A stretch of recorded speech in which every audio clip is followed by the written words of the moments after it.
Donc c'est dur d'imposer sa perception de la virilité dans une société où oui, on est dans des carcans. Je m'appelle Tristan Lopin, j'ai 32 ans et je suis humoriste. Je suis un homme optimiste. L'école primaire, ça a été assez compliqué. Je rentrais pas dans les cases déjà. Je me faisais un peu traiter de tapette. Enfin voilà, c'était voilà, j'étais pas comme les autres garçons quoi. J'étais un peu victimisé, très clairement. Et après, au collège, je pense que je dégageais tellement de je suis là et je m'en fous que finalement ça a basculé, je suis devenu un peu populaire et je le suis devenu encore plus au lycée en fait. Parce que je pense qu'une fois qu'on affirme un peu qui on est et qu'on s'excuse pas d'être qui on est, on devient un peu quelqu'un d'autre je crois, pour soi et pour les autres. Je pense qu'à l'école, en tout cas à mon époque, il y a tout un pan, notamment sur la sexualité, sur la tolérance, que je pense qu'on n'avait pas. Parce que c'était pas quelque chose qui était vraiment acquis dans la société à l'époque. Ouais, s'il y avait un truc à changer, ce serait ça, je pense. Éduquer les enfants à être plus ouverts. En fait, pour moi, ça part de... C'est souvent des gens qui sont dans une insécurité, en fait, eux-mêmes, et qui la font transparaître comme ça. Quand on n'est pas à l'aise avec soi, et ben souvent, quand on voit des gens s'assumer pleinement et être qui ils sont, et ben d'un coup, c'est une espèce de violence, je pense.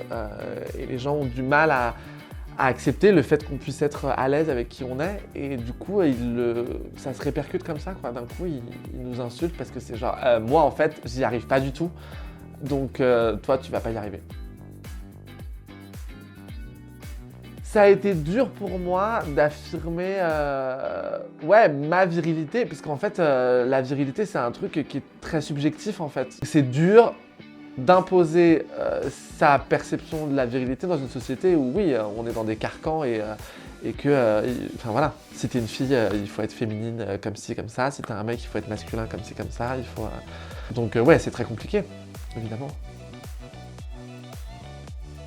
J'ai fait cette vidéo sur le body shaming parce que c'est un truc qu'on voit chez les filles tout le temps. Et que finalement, parce que les hommes renvoient moins cette idée qu'ils sont très sensibles rapport à leur physique, etc., on pouvait les tacler un peu comme ça gratuitement. Et moi je l'ai vu chez des potes à qui on faisait des blagues un peu sur le fait qu'ils sont un peu costauds ou des gens qui perdent un peu leurs cheveux. On ne sait pas quel rapport il a au fait qu'il a perdu ses cheveux ou au fait qu'il est un peu en surpoids, etc.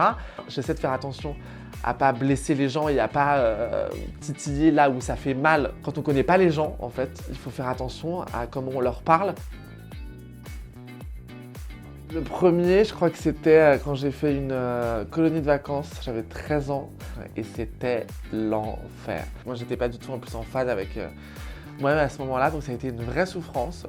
Et en fait, ça a été une telle souffrance qu'à un moment donné, j'ai trouvé ce truc justement d'humour, d'arriver à prendre le dessus sur une situation grâce au second degré. Ça a vraiment changé la manière avec laquelle j'envisage mon rapport aux gens.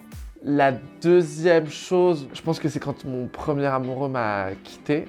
C'est la première fois de ma vie que j'ai eu le sentiment que en fait, ma vie était en train de s'arrêter. Il a tout rasé sur son passage. Et en même temps, ça m'a tellement ouvert l'esprit sur plein d'autres trucs et ça m'a tellement aidé à devenir la personne que je suis aujourd'hui qu'en fait, il ne l'aurait pas fait, mais je sais pas où je serais. Et la dernière, cette période où j'ai commencé à monter sur scène et à me dire que peut-être j'étais drôle. Et puis d'un coup, en fait, d'exprimer des choses que je ressentais avec un peu de cynisme et me dire que ça faisait rire les gens, je me suis dit, ouais, mais c'est tellement chouette de faire ce qu'on aime et d'être honnête et que peut-être ça va marcher et que ça a un peu marché. Un jour, alors que j'écrivais des rubriques sur un blog de potes, j'étais costumier avec Bérangère Krief, 6 mois avant qu'elle commence à jouer dans Bref. Et elle a lu ces chroniques que j'avais écrites et elle m'a dit « mais tu devrais trop monter sur scène avec ça ».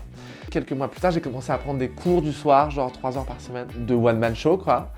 Et j'ai commencé à écrire des textes et un jour, un remplaçant de mon prof, il m'a dit « mais si tu veux monter un spectacle, vraiment, moi ça m'intéresse ». 8 mois plus tard, j'ai fait ma première un showcase dans ce mini-théâtre à Pigalle, le théâtre Le Bout. Et j'y étais programmé pendant 1 an et puis j'ai commencé à faire des vidéos, ça a marché et puis voilà. Mais c'était pas du tout prévu. Rien n'arrive par hasard. Ma plus grande fierté, d'avoir complètement transformé ce petit garçon que j'étais, qui était complètement renfermé sur lui-même et un peu triste, je crois, et un peu seul, et de l'avoir fait exploser un peu. J'ai toujours eu le sentiment, même quand j'étais tout petit, je me disais, genre il va se passer un truc en fait. Les gens sont pas prêts là, et je crois qu'on est très nombreux à sentir ce truc-là. Très nombreux aussi à pas se donner les moyens forcément de le laisser s'exprimer parce que ça demande beaucoup de sacrifices, etc. Je crois que c'est très dommage. Il y a plein de gens qui passent à côté de plein de choses et je suis très fier de prendre le risque aujourd'hui de pas forcément toujours gagner beaucoup d'argent, mais d'être en phase avec ce que j'ai envie de faire et d'être heureux, quoi. Ce sketch-là, ça m'est venu parce que j'ai une de mes nièces qui a reçu pour Noël un aspirateur. Acheter un aspirateur, je trouvais ça un peu improbable. Et je me souviens que j'étais dans un magasin et que j'avais vu tous ces rayons filles, garçons, en rose, en bleu.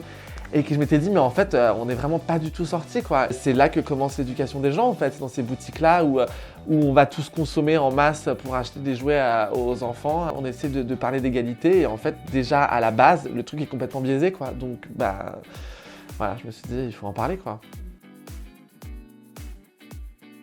Ça va aller. Là, c'est méga relou, mais tu vas voir, ça va être chouette.